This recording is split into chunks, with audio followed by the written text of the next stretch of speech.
ideals in theory.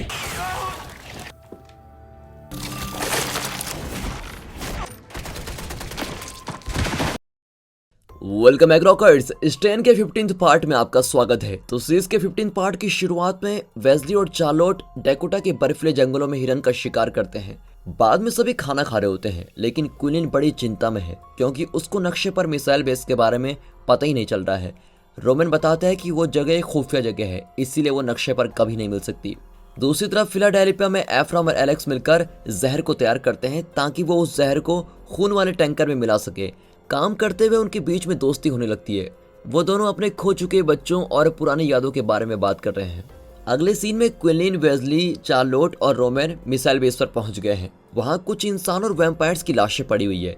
फिर बच्चे भी वैम्पायर्स को मारने के लिए वेस्ली सिलों में एक चांदी का बम फेंकता है, लेकिन जब क्विलिन झुककर सिलों की जांच कर रहा होता है तभी अंदर से कोई बंदूकबाज उसको गोली मार देता है और क्विलिन सिलों के अंदर गिर जाता है।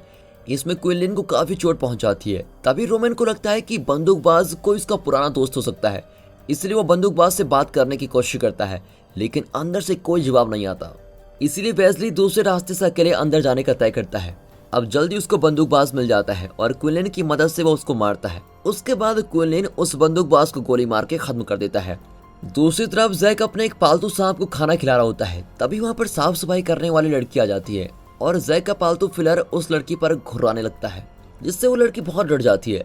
लेकिन जैक के बोलने पर फिलर शांत हो जाता है। हालांकि फिर भी लड़की को डर लग रहा होता है, इसलिए वहाँ से भाग जाती है। अब जैक उसके पीछे पीछे बाहर पहुंच गया है। वहाँ जैक एक वैम्पायर को पीछा करता है और लड़की को समझाता है कि तुम डरो मत, मेरे साथ तुम बिल्कुल सही सलामत रहोगी। वो साथ ही बोलता है कि अगर तुम चाहो तो मेरे यहाँ से कोई भी खाने की चीज ले सकती हो। इस सब के दौरान एफ्राम, एलेक्स और उसके भाई एक बस में बैठे हैं। वो वैम्पायर्स के लिए आने वाले खून के टैंकर का इंतजार करते हैं और जैसे ही टैंकर आता है वो उसमें बस के साथ टक्कर कर देते हैं, जिससे रास्ता जाम हो जाता है। एक तरफ टैंकर का ड्राइवर एलेक्स के भाई से बहस कर रहा होता है, तभी एफ्राम टैंकर को जहर वाली पाइप के साथ जोड़ देता है और जल्दी सारे खून में जहर मिल जाता है और पास में आते दो वैम्पायर्स को देखकर वो लोग वहां से भाग जाते हैं।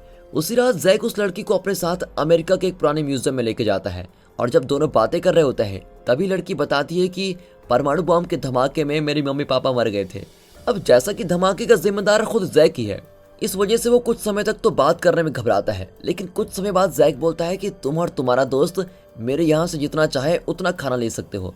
तभी लड़की अपना नाम एबी बताती है और जैक का शुक्र अदा करती है। अब जैक के घर पहुंचते ही मास्टर उससे मिलने आता है।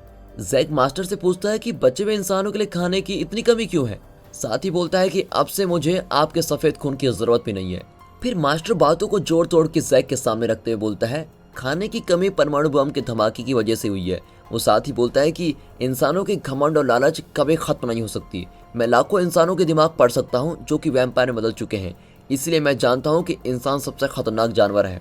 वो आगे अपनी बात को जारी रखते हुए बोलता है कि जैक बेटा, मैं तुम्हें दो चीजों में चुनाव करने को बोल रहा हूँ। या तो तुम मेरे साथ रुककर मेरी मदद कर सकते हो या फिर वापस अपनी पहले जैसी जिंदगी जी सकते हो। अब जैसा कि बेचारा जैक तो मास्टर के पूरे काबू में है, वो मास्टर के साथ रुकने का फैसला करता है और मास्टर के सफेद खून के लिए अपने घुटनों पर बैठ जाता है।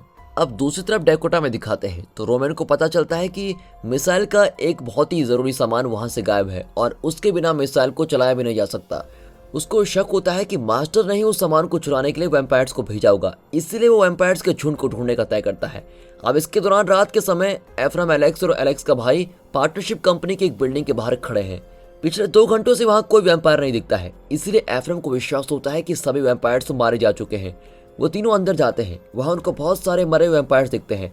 मतलब यह है कि उनका खून में जहर मिलाने का प्लान अच्छे से काम कर गया है। फिर वो उस बिल्डिंग के एक ऑफिस में जाते हैं जहां उनको एक लिस्ट मिलती है जिसमें किसी सामान को कहीं पहुंचाने के बारे में लिखा होता है। अब उस लिस्ट को देखकर तीनों सोच में पड़ जाते हैं कि मास्टर करने की क्या सोच रहा है। बाद में मास्टर एक होस्ट को बोलता है कि कोई खून में जहर मिलाकर हमारे वैम्पायर्स को मार रहा है। लेकिन ये बात सुनकर एक होस्ट बड़ा ही खुश हो जाता है क्योंकि उसको विश्वास है कि ऐसा सेट्राकियन या फिर सेट्राकियन के किसी साथी ने किया होगा। अब एक होस्ट पहले ही वैम्पायर्स को मारने वाले समूह को ढूंढ रहा है, इसीलिए एक होस्ट उस समूह के सामने आने का इंतजार ही नहीं कर पा रहा है। मास्टर बोलता है एक होस्ट, जैसे ही तुम्हें वो लोग मिलेंगे तुम उनको बुरी तरह से कुचल देना। अब अगले दिन रात के समय संजय अपनी पत्नी सैला के साथ बाहर खाना खाने आया है। सैला अपनी नई जिंदगी से खुश नहीं है। उसको पसंद नहीं है कि हथियारों से खड़े आदमी उसको खाना खाते हुए देखें। और संजय फिर अपनी पत्नी से बोलता है मेरी जान, तुम थोड़ा खुश होने की एक्टिंग तो कर ही सकती हो। तभी वहाँ पर एक होस्ट आ जाता है, जिससे वहाँ की स्थिति और बिगड़ जाती है। वो पूछता है कि बच्चे बनाने वाली ब्रीडिंग फैसिलिटी में चल क्या रहा है।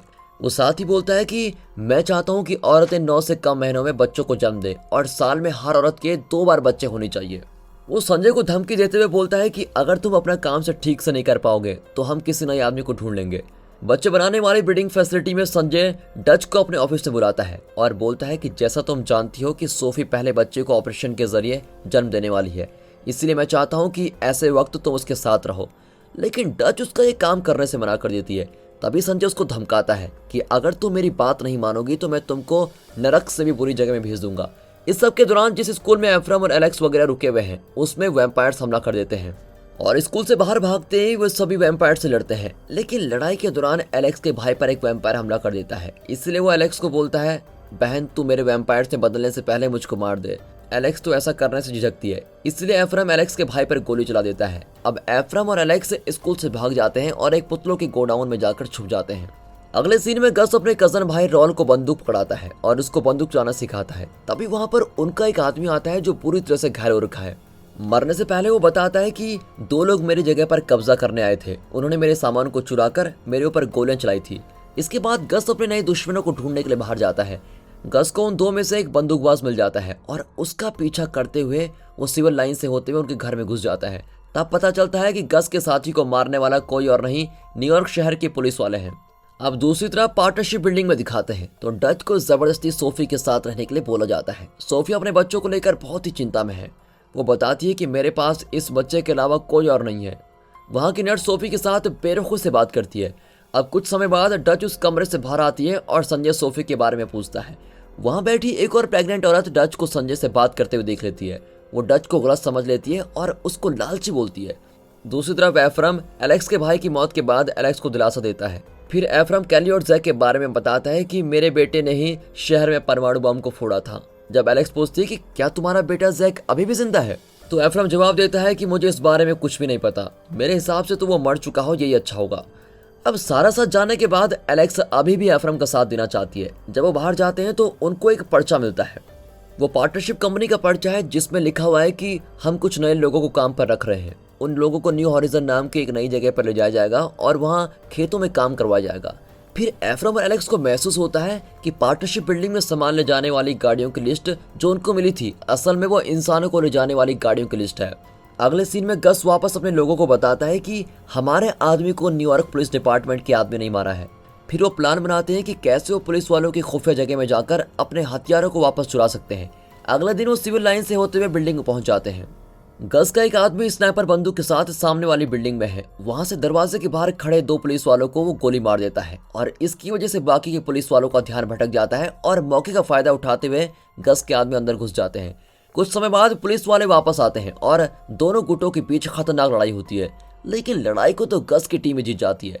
सभी पुलिस वाले मारे जाते हैं, इसलिए गस की टीम अपने सभी हथियार वापस ले लेती है। इस सब की वजह से गस उसकी टीम का हीरो बन जाता है और फिर अलोंसो गस से जलने लगता है। दूसरी तरफ सोफी का ऑपरेशन हो रहा है और इसके दौरान डच उसके साथ खड़ी उसको हौसला दे रही है। सोफी को एक बेटी पैदा होती है, लेकिन उसको देखे बिना ही उसकी बेटी को वो दूर लेके चले जाते हैं। अब गुस्से से भरी हुई डच का तो माथा ही सड़क जाता है। वो संजय की गर्दन पर एक चाकू रखती है और वहां से भागने की कोशिश करती है। वो संजय को धक्का मारकर बेहोशी कर देती है, लेकिन भागते हुए वो एक ऐसी जगह पहुंच जाती है जहां का नजारा देखकर वो दहशत से भर जाती है। डच इंसानों का खून निकालने वाली फैक्ट्री में पहुंच गई है। ये वही फैक्ट्री है जो सीरीज के पिछले सीजन में दिखाई गई थी। कुछ इंसानों को पिंजरे में बंद किया गया है और कुछ इंसानों को लाइन में अटका गया है ताकि उनके शरीर का सारा खून निकाला जा सके। ये नज़ारा देखकर तो डच अपनी जगह पर ही जम जाती है और तभी बहुत सारे वैम्पायर्स उसको घेर लेते हैं। अगले दिन एफ्रम और एलेक्स न्यू हॉरिजन जा रहे हैं, लेकिन पेंसिल्वेनिया के एक गांव में उनकी कार खराब हो जाती है और जब वो खाली पड़े गांव में घूम रहे होते हैं तभी उनको एमिली नाम की एक लड़की का फोन मिलता है। उनको फोन में 2 हफ्ते पुरानी वीडियोस मिलती हैं। वीडियो में तो पता लगता है कि एमिली का परिवार न्यू हॉरिजन जाने वाला था, लेकिन एमिली वहां जाना नहीं चाहती थी। तभी वो देखते हैं कि वो दोनों तो एमिली के घर के सामने ही खड़े हैं, इसलिए वो अंदर जाकर घर की जांच करने का तय करते हैं। घर के अंदर उनको कोई नहीं मिलता, इसलिए वो वहां आराम करने का तय करते हैं। अगले सीन में क्विलिन, वेस्ली, चार्लोट और रोमन दूर से छुपकर वैम्पायर्स को देख रहे हैं। वैम्पायर्स मिसाइल को चलाने वाले उपकरणों को एक ट्रक में चढ़ा रहे हैं। उनको एक नई तरह का वैम्पायर दिखाई देता है जिनको मोंग्रेल्स बोलते हैं। मोंग्रेल्स को बनाने के लिए मिट्टी पर पकाया जाता है और 2 पूर्णिमा की रातों पर कीड़ों के साथ अभिषेक किया जाता है। फिर वो वैम्पायर्स के समूह पर चुपचाप हमला करके मिसाइल का सामान चुराने का तय करते हैं। अब वैम्पायर्स को देखने के बाद कुछ लोग बोलते हैं कि हम वैम्पायर्स के साथ लड़ना नहीं चाहते हैं। हालांकि उनको लड़ाई करने को मनाने के लिए चार्लोट उनको चांदी देने का वादा करती है, लेकिन असलियत में उसके पास चांदी है ही नहीं। इसके बाद वो क्विलिन को खून से भरा जार देती है और क्विलिन उसको घूरता रहता है। अब हमें फ्लैशबैक में लंदन को दिखाया जाता है। अभी 1888 का समय चल रहा है। लुइसा नाम की एक जवान लड़की क्विलिन की बहुत लंबे समय से तलाश कर रही है। वो अपने मरते हुए बीमार भाई को अमर बनाना चाहती है। लुइसा क्विलिन को अपने भाई के पास लेके जाती है, जहां उसका भाई भीख मांगता है कि सर आप मुझे अमर बना दीजिए। क्विलिन लुइसा की बेटी से भी मिलता है, जो कि एक राक्षस को देखकर बहुत ही डरी हुई है। अब प्रेजेंट समय में दिखाते हैं तो डच को एक जेल से खींचते हुए बेसमेंट में लेके जाया जाता है, जहाँ एक होस्ट उसका इंतजार कर रहा है। एक होस्ट बेचारी सोफी के छोटे बच्चे का खून पी रहा होता है और पीते हुए बोलता है कि एक नए जन्मे छोटे बच्चे के बी पॉजिटिव खून से अच्छा कुछ नहीं होता है। वो डच से पूछता है कि तुम्हारा बूढ़ा सटराकियन कहाँ छुपा हुआ है। एक होस्ट तो बिल्कुल हैरान रह जाता है जब उसको पता चलता है कि सटराकियन पिछले कुछ महीनों से पार्टनरशिप कंपनी की इसी बिल्डिंग में रह रहा है। उसी समय एक होस्ट संजय के पास जाता है और सटराकियन कहाँ पर है इस बारे में पूछता है। संजय रिकॉर्ड्स देखकर बताता है कि सटराकियन की रीढ़ की हड्डी के ऊपर प्रयोग किए जा रहे हैं। अब एक होस्ट सटराकियन के पास जाता है। सटराकियन बेहोश पड़ा हुआ है, इसलिए एक होस्ट डॉक्टर को डराते हुए बोलता है कि जल्दी से इस बूढ़े को जगाओ। सटराकियन के जगाने के बाद एक होस्ट उस पर हंसते हुए बोलता है कि तुम सबका अंत होने वाला है। वो सटराकियन से जबरदस्ती बुलवाने की कोशिश करता है कि भगवान नाम की कोई चीज ही नहीं होती। सटराकियन बोलता है कि मैं तुम्हें जल्दी नरक में मिलूंगा, जिसके जवाब में एक होस्ट बोलता है कि तुम तो पहले से हमारे बनाए हुए नरक में रह रहे हो। अगले सीन में एफ्रम और एलेक्स को एमिली के घर पर एक फ्रांसिस नाम की औरत मिलती है, जो कि उनकी तरफ बंदूक तान कर खड़ी है। फ्रांसिस दुख से भरी हुई है और बताती है मैं न्यू हॉरिजन से भागकर यहाँ आई थी, लेकिन रास्ते में वैम्पायर्स ने मुझ पर हमला किया था और मैं जल्द ही वैम्पायर्स से बदलने वाली हूँ। एफ्रम उससे पूछता है कि क्या तुम वैम्पायर्स से बदलने से पहले हमको न्यू हॉरिजन तक ले जा सकती हो। फिर फ्रांसिस उनकी मदद करने के लिए तैयार हो जाती है। इस सब के दौरान डच, रोसलिंडा और कुछ लोगों का खून निकालने की तैयारियां की जा रही है। जब खून निकालने के लिए रोसलिंडा को ले जाया जा रहा होता है, तभी डच सभी को खून निकालने वाली फैक्ट्री के बारे में सब कुछ सच सच बता देती है और बोलती है कि तुम लोगों को अगर यहाँ से जिंदा निकलना है तो हिम्मत के साथ काम लेना होगा। ये बात सुनकर सभी पार्टनरशिप कंपनी के विरोध करने लगते हैं। डच रोसलिंडा को बोलती है कि तुम सभी लोगों को सेफ जगह पे लेके जाओ, तब तक मैं अपने एक दोस्त को ढूंढने जा रही हूँ। वो सटराकियन को ढूंढने जा रही होती है और अलार्म की आवाज से एक होस्ट का ध्यान भटक जाता है और उसके जाते ही वहां डच पहुंच जाती है। हालांकि इसका कोई ज्यादा फायदा नहीं होता, क्योंकि तभी वहां पर एक होस्ट भी पहुंच जाता है और उन दोनों का मजाक बनाता है। लेकिन अपनी डच तो चालाक है, वो किसी तरह से एक होस्ट को ही आग लगा देती है और सटराकियन को जल्दी वहां से लेके जाती है। दूसरी तरफ क्विलिन रोड के बीच में खड़ा है और वैम्पायर्स की गाड़ी का आने का इंतजार कर रहा है। वो ट्रक के ऊपर चढ़ता है और एक वैम्पायर से लड़ता है और वो वैम्पायर एक तार की वजह से कटकर 2 हिस्सों में बंट जाता है। क्विलिन गाड़ी के ड्राइवर को मार के फेंक देता है और तभी वेस्ली बच्चे वैम्पायर्स को मारता रहता है। लेकिन तभी एक वैम्पायर उसके ऊपर हमला कर देता है, लेकिन तभी क्विलिन हीरो की तरह पहुंचकर वेस्ली को बचा लेता है। अब ट्रक को खोलते ही अंदर का एक बड़ा वैम्पायर अपनी जीप से हमला करने वाला होता है, लेकिन कुछ करने से पहले क्विलिन उसको मार डालता है और मिसाइल को चलाने वाला सारा सामान सही सलामत पड़ा हुआ है। अब दोबारा 88 का समय दिखाया जाता है तो क्विलिन लुइसिया से मिलने उसके घर जाता है, जहां लुइसिया बताती है मेरे भाई की तबीयत पहले से और बुरी हो गई है। लेकिन क्विलिन बोलता है कि मैं तुम्हारे भाई को वैम्पायर में नहीं बदलना चाहता हूँ। अब लुइसिया क्विलिन को पसंद करने लगी है। वो क्विलिन का मेकअप करती है और उसके सर पर एक विग लगाती है और अपने हीरो को इंसान जैसा बना देती है। उसके बाद क्विलिन अपनी जेब से उस पर कुछ करता है और अब लुइस के भाई का अंतिम क्रिया का सीन दिखाया जाता है, जहाँ मास्टर आता है और पंडित को ही मार देता है। दूसरी तरफ एफ्रम, एलेक्स और फ्रांसिस न्यू हॉरिजन पहुंच गए हैं। तब फ्रांसिस वैम्पायर में बदलने लगती है, लेकिन वो बोलती है मैं गोली खाकर मरना नहीं चाहती हूँ, इसलिए वो वहां से अकेले ही दूर चलने लगती है। लेकिन जल्द ही मास्टर उसके शरीर पर काबू कर लेता है और वो वहां पर वापस आ जाती है।